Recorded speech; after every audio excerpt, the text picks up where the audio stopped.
Mummy जी, मैं झांसी की रानी तर्क वाली हूँ, तलवार वाली नहीं।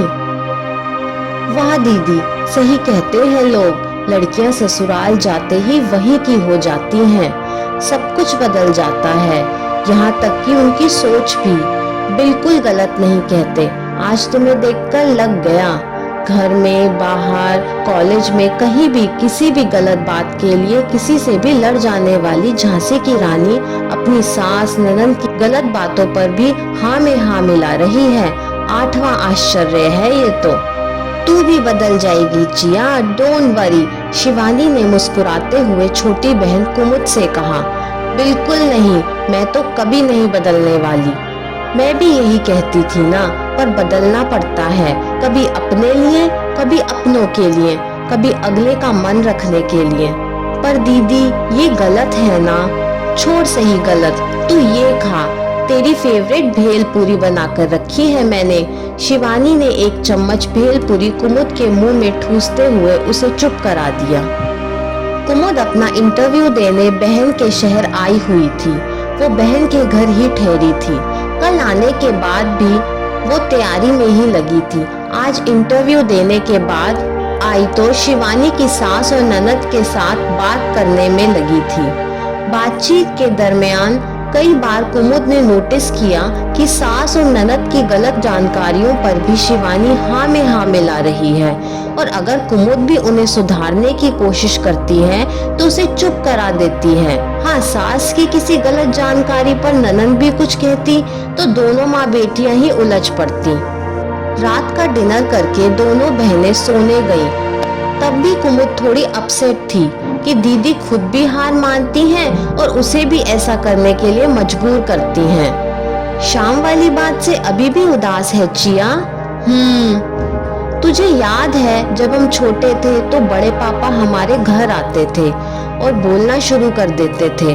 दादाजी दादी जी की सारी सेवा उन्होंने ही की, बहनों की शादी भी उन्होंने ही की, घर का सारा खर्च भी वही चलाते थे, और तो और पापा की भी नौकरी उन्होंने ही लगवाई।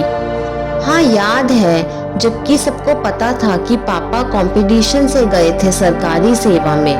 वो तो बहुत लंबी लंबी फेंकते थे और कई गलत गलत जानकारियां भी देते रहते थे। मैं आज तक नहीं समझ पाई वो ऐसा क्यों करते थे।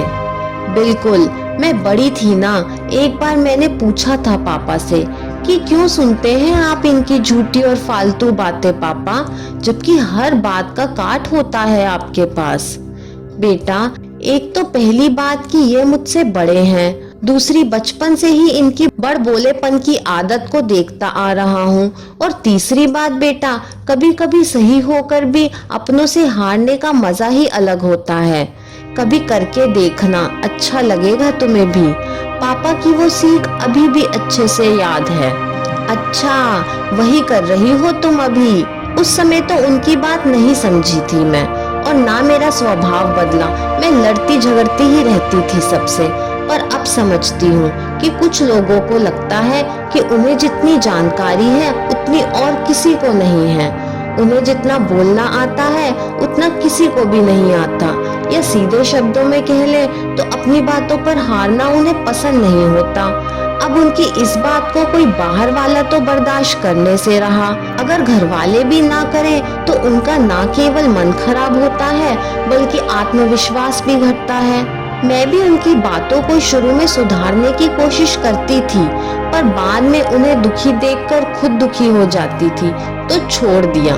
पर दीदी, बड़ी बड़ी बातें करना या फेंकना बर्दाश्त कर लेना तो फिर भी ठीक है, पर गलत जानकारियों पर टोकना बनता है ना, आखिर वो आपके अपने हैं ना।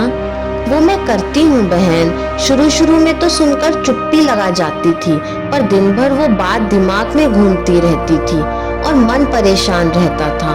फिर मैंने एक तरकीब निकाली जिससे उन्हें भी हर्ट ना हो और मैं भी चुप रहकर गलत सुनने के अपराध बोध से ग्रसित ना रहूं। वो क्या दीदी? अब मैं नेट से ढूंढकर प्रमाण सहित वो जानकारी जो सही होती है 1-2 दिन बाद उनके फोन पर भेज देती हूँ। इससे उन्हें भी पता चल जाता है और ना हारने का ईगो भी हर्ट नहीं होता है। पर सामने से सही होकर भी तू उस वक्त जो हार जाती है, तकलीफ नहीं होती तुझे? वही पापा वाली बात, अपनों के आगे हारने का अलग ही मजा होता है। मैं वो मजा तो लेती ही हूँ ना, जिनसे ये वंचित रह जाते हैं।